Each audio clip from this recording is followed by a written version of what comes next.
আমাদের আজকের যে সমাজ বাস্তবতা আছে, আমাদের যে ব্যাধি আছে ব্যক্তিগত পর্যায়ে, আমাদের পরিবারের সমাজের সর্বত্র যে ব্যাধিগুলো ছেয়ে গেছে, তার প্রতিটি আয়াত যেন সেই ব্যাধির সবচেয়ে বড় মহৌষধ। আমার যদি আল্লাহ শক্তি সামর্থ্য দিতেন, প্রত্যেক মুসলমানের হাতে পায়ে ধরে 18টি আয়াত, প্রত্যেকটি আয়াত আমি আমার মুসলমান ভাইদেরকে বলতাম, বারবার পড়ুন, বারবার পাঠ করুন, বোঝার চেষ্টা করুন, জীবনকে পরিবর্তন করুন।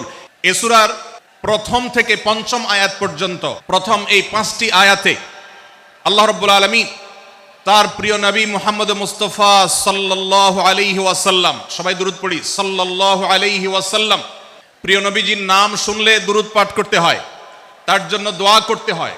কারণ আল্লাহর হাবিব সাল্লাল্লাহু আলাইহি ওয়াসাল্লাম তার সমগ্র জীবনকে যে কষ্টের মধ্যে পার করেছেন, তার সমগ্র জীবনকে উৎসর্গ করেছেন, তা আপনার আমার হেদায়েতের জন্য, গোটা বিশ্ব মানবতার মুক্তির প্রয়োজনে। যিনি তার জীবনকে, যৌবনকে শেষ করে দিয়েছেন, তার সমগ্র জীবনে কখনো ভোগ উপভোগ এটিকে কখনো তিনি প্রশ্রয় দেননি, প্রাধান্য দেননি। দিনাতিপাত করেছেন অত্যন্ত কষ্টের সাথে, শত সহস্র বাধার সম্মুখীন হয়েছেন, শুধুমাত্র কিয়ামত পর্যন্ত আগত সকল মুসলিম নরনারীর কাছে যেন কোরআনের বার্তা পৌঁছে যায়, সবাই যেন হেদায়েত প্রাপ্ত হয়ে যায়, সবাই যেন মুক্তি প্রাপ্ত হয়ে যায়, সবাই যেন জান্নাতি হয়ে যায়, সবাই যেন জাহান্নাম থেকে মুক্তি লাভ করে, এই উদ্দেশ্যে তার সমগ্র জীবনকে তিনি উৎসর্গ করেছেন। আমাদের হেদায়েতের জন্য, আমাদের কল্যাণের পথে আহ্বানের জন্য, আমাদের জান্নাতে নেওয়ার জন্য, যার সমগ্র জীবনে কখনো ভোগ উপভোগকে প্রশ্রয় দেননি, কষ্টে নিপতিত হয়েছেন।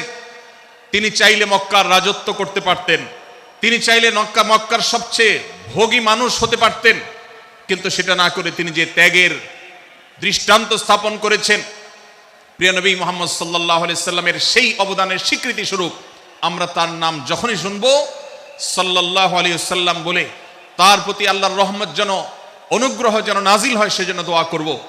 আল্লাহ তাআলা তার হাবিবকে রহমত এমনিতেই দান করবেন, আপনি আর আমি তার জন্য রহমতের দোয়া করার মধ্য দিয়ে আমরা সৌভাগ্যবান মানুষের কাতারে শামিল হতে পারবো।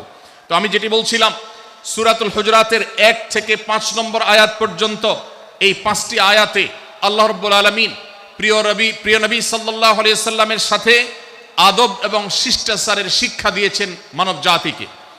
এবং আল্লাহ রাব্বুল আলামিন ঈমানদারদেরকে পরম মায়ার সাথে ডেকে, ইয়া আইয়ুহাল্লাযীনা আমানু, হে ঈমানদারগণ, এই ডাকে আল্লাহ তাআলা ডেকে বলেছেন, লা তুকাদ্দিমু বাইনা ইয়াদাইল্লাহি ওয়া রাসূলিহি, তোমরা আল্লাহ এবং তার রাসূলের সামনে আগ বেড়ে কোনো কথা বলবে না, আগ বেড়ে কোনো কাজ করবে না। একজন ঈমানদার, একজন মুসলমান, তার এই শিষ্টাচারের শিক্ষা তার জীবনে ধারণ করতে হবে। যখনই আল্লাহ কোনো কথা বলেছেন, আল্লাহ রাসূল সাল্লাল্লাহু আলাইহি সাল্লাম কোনো কথা বলেছেন, এটি নিশ্চিত হতে পারবো আমরা, তখন একজন ঈমানদার আর কখনো সেটার উপর কোনো কথা বলবে না, আগ বেড়ে কোনো কিছু করবে না, কোনো প্রকার সীমা লঙ্ঘন করবে না। ক্বাল আল্লাহ ক্বাল রাসূল, আল্লাহ বলেছেন, আল্লাহ রাসূল বলেছেন, এটি শোনার পর সে তার আপদ মস্তককে সারেন্ডার করবে, সে নিজেকে আত্মসমর্পণ করবে। এর উপর তার কোনো যুক্তিকে, কোনো বুদ্ধিকে, তার কোনো মতামতকে সে সেখানে আর দাঁড় করাবার চেষ্টা করবে না। এটা একজন শিষ্টাচার বিশিষ্ট ঈমানদারের বৈশিষ্ট্য। কোরআন এই শিক্ষা আমাদেরকে দিয়েছে। ভাইরা আমার, এই শিক্ষাকে ধারণ করে আমরা যারা নিজেদেরকে মুসলমান দাবি করছি, আমাদের সম্মানীয় যারা আছেন, আল্লাহকে যেরকম আমরা সম্মান করি, আল্লাহ রাসূলকে যেরকম সম্মান করি, ঠিক একইভাবে আমাদেরকে যে সমস্ত মানুষগুলোকে সম্মান করার নির্দেশ করা হয়েছে, ওলামা একরাম রয়েছেন, আমাদের বাবা মা, বয়সে বড়, শিক্ষিত, এবং যারা আমাদের শিক্ষক বৃন্দ আছেন, এভাবে যারা আমাদের সম্মানের পাত্র আছেন, সে মানুষগুলোর সামনে আগ বেড়ে যেন কোনো কিছু না করি। সে আগ বাড়াটা কথার ক্ষেত্রে হতে পারে, চলার ক্ষেত্রে হতে পারে, আচরণের ক্ষেত্রে হতে পারে। এই শিষ্টাচারের শিক্ষা সূরা হুজরাতের প্রথম আয়াতে আমাদেরকে দেওয়া হয়েছে। সূরা হুজরাতের 7টি বিশেষ সামারি আপনাদের সামনে আমি তুলে ধরতে চাই। এই সূরার বিশেষ তাৎপর্য, এই সূরার যে বিশেষ বার্তা, আজ বাংলাদেশের যে সমাজ বাস্তবতা রয়েছে, সেই সমাজ বাস্তবতায় সূরাতুল হুজরাত প্রতিটি ঘরে ঘরে প্রত্যেক মুসলমানকে বারবার পাঠ করা, পুনর্পাঠ করা প্রয়োজন। আমার রব, আমার আল্লাহ যদি আমাকে শক্তি সামর্থ্য দিতেন, আমি আমার দেশের প্রত্যেক মুসলিম ভাইকে বোনকে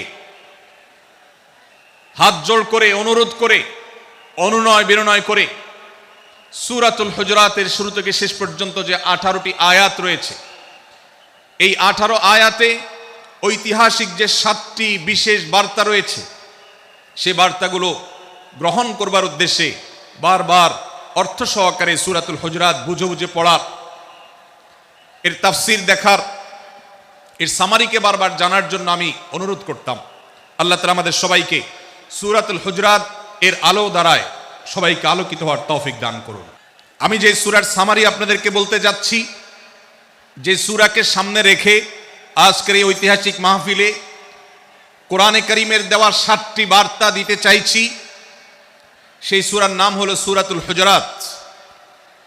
এই সূরা কোরআনে কারীমের 26তম পারায় অবস্থিত এবং এই সূরা কোরআনে কারীমের সূরার যে সিরিয়াল, সেই সূরার সিরিয়ালে 49তম সূরা। এই সূরার আয়াত সংখ্যা হলো 18। সূরা হুজুরাত এ যেন আমাদের আজকের যে সমাজ বাস্তবতা আছে, আমাদের যে ব্যাধি আছে ব্যক্তিগত পর্যায়ে, আমাদের পরিবারের, সমাজের সর্বত্র যে ব্যাধিগুলো ছেয়ে গেছে, সূরা হুজুরাতের প্রতিটি আয়াত যেন সেই ব্যাধির সবচেয়ে বড় মহৌষধ, সেজন্য সবচেয়ে বড় প্রতিষেধক, সেজন্য সবচেয়ে বড় সমাধান। এজন্য আমি বলেছি শুরুতে, আমার যদি আল্লাহ শক্তি সামর্থ্য দিতেন, প্রত্যেক মুসলমানের হাতে পায়ে ধরে সূরা হুজুরাতের 18টি আয়াত, প্রত্যেকটি আয়াত আমি আমার মুসলমান ভাইদেরকে বলতাম, বারবার পড়ুন, বারবার পাঠ করুন, বোঝার চেষ্টা করুন, জীবনকে পরিবর্তন করুন। এদেশে নামাজি মুসলমান আপনি কম বেশি পাবেন, এদেশে রোজাদার মুসলমান কম বেশি পাবেন, এদেশে হজ আদায়কারী মুসলমান কম বেশি পাবেন, এদেশে তাসবিরত মুসলমান কম বেশি পাবেন, কিন্তু এদেশে আচার আচরণ, কাজ কারবার, আখলাক এবং বান্দার হক এবং অধিকার, অন্যের অধিকার সংশ্লিষ্ট বিষয়ে সচেতন মুসলমান আপনি খুব বেশি পাবেন না। আর এই জন্যই আমাদের জান্নাতের পথে অনেক বড় অন্তরায় হয়ে আছে। আজ আমাদের চরিত্রগুলো নষ্ট হয়ে গেছে। আমরা নামে মুসলমান, আমরা চগলখড়ি করি, আমরা নামে মুসলমান, দুজনের মধ্যে গন্ডগোল সৃষ্টি করে দেই। গন্ডগোল আগে থেকে সৃষ্টি থাকলে সেটাকে বাড়াবার চেষ্টা করি। আমরা নামে মুসলমান, আমাদের শিষ্টাচার নাই, আদব নাই, লেহাজ নাই। এজন্য সূরা হুজুরাতের প্রতিটি আয়াত আমাদেরকে শিক্ষা দেয়। আল্লাহ তাআলা আমাদের সকলকে এই শিক্ষাগুলো আজকের এই মাহফিল থেকে আমাদের বুকের ভেতরে পরম যত্ন সহকারে নিয়ে যাওয়ার এবং আমাদের জীবনকে পরিবর্তন করার তৌফিক দান করুন। প্রথম থেকে 5 নম্বর আয়াত পর্যন্ত আল্লাহ রাসূলের সাথে আদব লেহাজ বজায় রাখা, শিষ্টাচার মেনটেন করা এবং সম্মানীয় ব্যক্তিদের সাথেও এখান থেকে আমরা শিক্ষা নিয়ে আদব লেহাজ বজায় রাখা, তাদের সামনে আগ বেড়ে কথা না বলা, আগ বেড়ে কাজ না করা, উচ্চকণ্ঠে কথা না বলাই শিক্ষা আল্লাহ দিয়েছেন। দ্বিতীয়ত, আমাদেরকে কোনো সংবাদ, বিশেষ করে অনির্ভরযোগ্য তথ্যের সংবাদ শুনে আমাদেরকে কারোর ব্যাপারে ধারণা করার আগে আল্লাহ তাআলা আমাদেরকে যাচাই করার শিক্ষা দিয়েছেন। আমরা যেন গুজবে, আমরা যেন ধারণা প্রসূত কোনো তথ্যে আমরা যেন কান না দেই, সেই শিক্ষা আল্লাহ আমাদেরকে দিয়েছেন। এটি 6 থেকে 8 নম্বর আয়াতে, 9 থেকে 10 নম্বর আয়াতে আল্লাহ তাআলা মুসলমানদের 2 গ্রুপের মধ্যে গন্ডগোল দেখা দিলে মীমাংসা করতে বলেছেন। এবং 4 নম্বর শিক্ষা 11 নম্বর আয়াতে বিদ্রুপ করতে নিষেধ করেছেন আল্লাহ তাআলা, কারণ নাম ধরে ব্যঙ্গ করাকে হারাম করা হয়েছে। এবং 5 নম্বর শিক্ষা 12 নম্বর আয়াতে আল্লাহ তাআলা দিয়েছেন, কারোর প্রতি মন্দ ধারণা করা যাবে না, কারোর পেছনে লাগা যাবে না, এবং কারোর মন্দ নামে কাউকে ডাকা যাবে না, কারোর সমালোচনা তার পেছনে করা যাবে না, এগুলোকে হারাম করা হয়েছে। 6 নম্বর শিক্ষা 13 নম্বর আয়াতে আল্লাহ বলেছেন, আমাদের সবার মধ্যে কারোর কোনো শ্রেষ্ঠত্ব নাই তাকওয়া ছাড়া। যার তাকওয়া যত বেশি, আল্লাহ ভীতি যত বেশি, তিনি আল্লাহর কাছে তত শ্রেষ্ঠ এবং সেরা। 7 নম্বর সর্বশেষ শিক্ষা হলো 14 থেকে 18 নম্বর আয়াতে আল্লাহ রাব্বুল আলামিন ঈমানদারদের আলামত, মুনাফিকদের আলামত উল্লেখ করেছেন। সেখান থেকে শিক্ষা নিয়ে আমরা আমাদের ঈমানকে পরখ করার চেষ্টা করব, আমাদের আমলকে পরখ করার চেষ্টা করব। আল্লাহ তাআলা আমাদেরকে সূরা হুজুরাতের আলোকে আমাদের জীবনকে গঠন করার তৌফিক দান করুন, বলুন আমিন।